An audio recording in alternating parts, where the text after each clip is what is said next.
Saya bagi pihak keluarga ucapkan banyak-banyak terima kasih pada semua wartawan-wartawan yang telah sama-sama dengan keluarga kami lah sepanjang inquest ni. Dan saya juga ingin maklumkan, kami minta maaf banyak-banyak. Hari ni kita takkan buat apa-apa press conference sebab kami ada keluarga, kami ada lawyer. Kami perlu berbincang dulu. Apabila dah ada keputusan, kita akan maklumkan pada semua paper untuk kita panggil buat press conference. Jadi untuk hari ini cuma kami ingin merakamkan sebanyak-banyak ucapan terima kasih pada you all semua sebab dah bagi banyak kerjasama pada keluarga kita lah. Itu saja. Terima kasih banyak-banyak.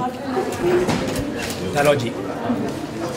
Arwah ni bukan sebarangan orang, dia juga orang berpengaruh dalam kasta dan juga orang yang berpendidikan. So nak katakan dia keluar dari tingkap untuk melarikan diri buat sementara waktu, itu yang paling tak masuk akal. Dan saya juga percaya bahawa pihak MACC juga agak leka dalam mengawasi pergerakan. Kalau beliau diawasi dengan betul-betul, mungkin kejadian ini tak berlaku. So mesti ada pihak-pihak mesti tertampil ke depan untuk mengambil tanggungjawab. Dan bukan kita blame orang yang sudah meninggal. Inilah selalu terjadi dalam negara kita. Tak berani untuk mengambil tanggungjawab, cari-cari kesilapan orang lain.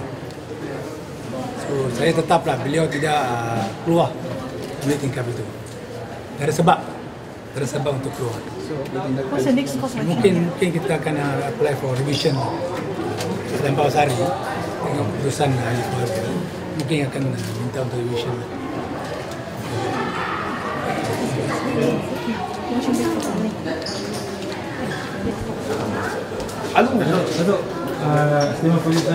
Statement, okay. The decision was expected. In fact, I think the decision is very accurate. It is point by point what I expected.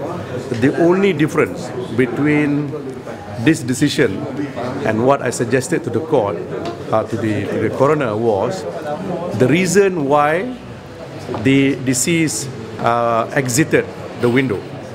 I suggested that he exited the window in order to make a temporary disappearance so that he could make a phone call or somehow or other contact Zainal, so that he could warn Zainal, so that his story is consistent with Zainal, and then somehow or other make back into the building.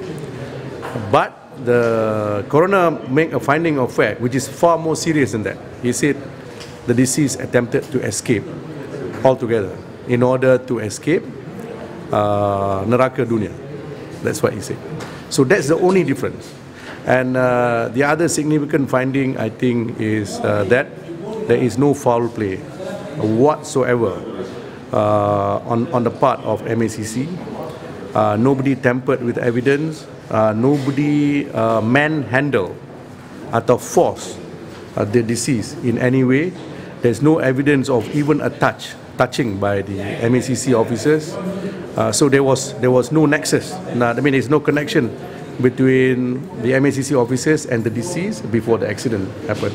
And the verdict is accidental death because the deceased attempted to, perhaps he thought he could jump to the window, to the roof, but obviously he could not. But he would only realize this when he's there, when he's out of the window. That's why he tried to come in again, because he realized it's too far. But he couldn't come in because, you know, your age factor, no matter how fit you are, to climb into the window, you require a youngster to do it. So in that process, he accidentally fall. So it is a verdict of misadventure by virtue of accidental fall from a height. The other significant finding is that Kamal, the MACC officer, who left the deceased for not more than a minute, in order to consult his senior. And during that 1 minute, the deceased apparently escaped through the window. The coroner think that is cuai ataupun negligence. So that is something which MACC and I would have to discuss and see how we can take up the matter any further or what we should do with it. Okay? Thank you. Right, thank you.